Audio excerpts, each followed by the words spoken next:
ठिकाणी पत्रकार परिषद घेण्याचा उद्दिष्ट असा होता की जत तालुका हा दुष्काळी तालुका आहे. दुष्काळ तालुक्यामध्ये जी कणक पुसण्याचं काम आता सध्या इकडलं म्हैसाचं पाणी येणार होणार त्या अनुषंगाने समाधानकारकमध्ये आहे.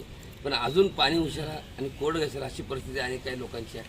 पण अशाच परिस्थितीमध्ये पुन्हा एकदा वीज वितरणचा जो कारभार आहे गेले अनेक दिवस आपल्या मीडियाच्या माध्यमातून सातत्यपूर्वक आम्ही ऐकत होतो. पण कानाने ऐकावं आणि डोळ्याने बघावं ही परिस्थिती त्या ठिकाणची दिसते. पण अशी परिस्थिती आज माझ्यावरती आलेली आहे. माझ्यावरती एकट्यावरतीच न येता पूर्ण तालुक्यामध्ये अनेक लोकांच्यावरती हा प्रसंग निर्माण झालेला आहे.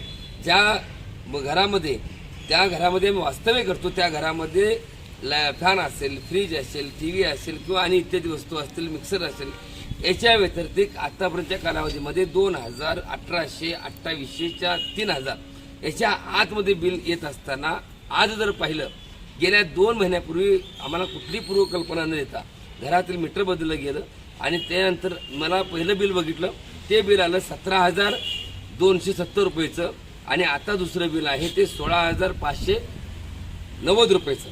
मला सांगा असा 2 महिन्यामध्ये काय चमत्कार घडला की जे बिल पूर्वी काळामध्ये 3,000, 2800 किंवा कमी प्रमाणामध्ये बिल येत होतं.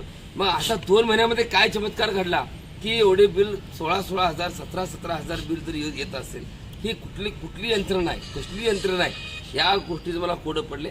तर हा एकटा माझा जतचा म्हणजे किंवा माझा एकटाचा विषय नसून माझी सरकार मायबापाला विनंती आहे, वीज वितरणला विनंती आहे. आपल्याकडं तालुक्यामध्ये हा कारभार नाही चालत, हा जिथं चालतोय तिथं माझी विनंती आहे की अशा पद्धतीची लूट करू नका.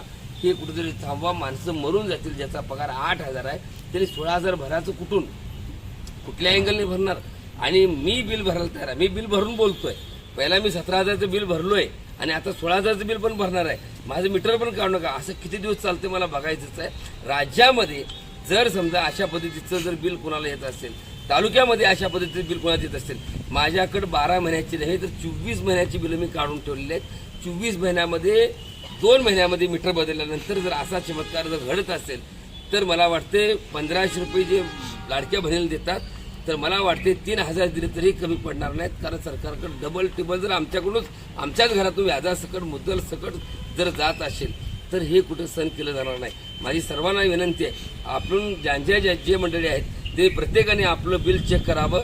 ज्यांनी मीटर बदलले त्यांनी चेक करावं आणि त्याचा पाठपुरावा करण्यासाठी कागद एकत्रित करावी, संग्रहित करावेत आणि श्री संत बागडेबाबा मानवमित्र संघटनेकडे द्यावं आणि त्या अनुषंगाने पुढे जाईल. आणि जर सरकार मायबाप हे जर करत नसेल तर आम्हाला 5 लिटर रॉकेल द्या शिस्तबद्ध. आम्ही 2 लिटर राखेल घराला वापरतो आणि 2 लिटर कमी पडत तर पितो आणि त्यालाच काढ लावून घेतो. अशी आमची मानसिकता या ठिकाणची आहे. ही मी सरकार मायबापाला विनंती करून सांगतो. माझा वीज वितरणच्या अधिकाऱ्यावरती दोष नाही आहे, कर्मचाऱ्यावरती दोष नाही आहे, कुठल्यावरती माझा अपवाद नाही आहे. मीटर एवढं चमत्कारी कसं भेटलं असं एखादं मीटर आम्हाला भेटावं आणि ही जर तालुका दुष्काळी तालुका हा सुजलम सुफलम व्हावा एवढीच माफक अपेक्षा करतो. धन्यवाद. जय बागडेबा. जर काम जर नाही झालं, याची सुधारणा जर येत्या 2 दिवसात नाही झाली तर श्री संत बागडेबा मानवमित्र संघटनेच्या वतीनं आंदोलनाचा इशारा ज्या पद्धतीने सरकार मायबाप करेल त्या जर करत नसेल तर वीज बोर्ड वितरण अधिकाऱ्याला मी आपल्या विनंतीद्वारे परत सांगतो. जर नाही झालं तर मग आंदोलनाचा इशारा या माध्यमातून देतो.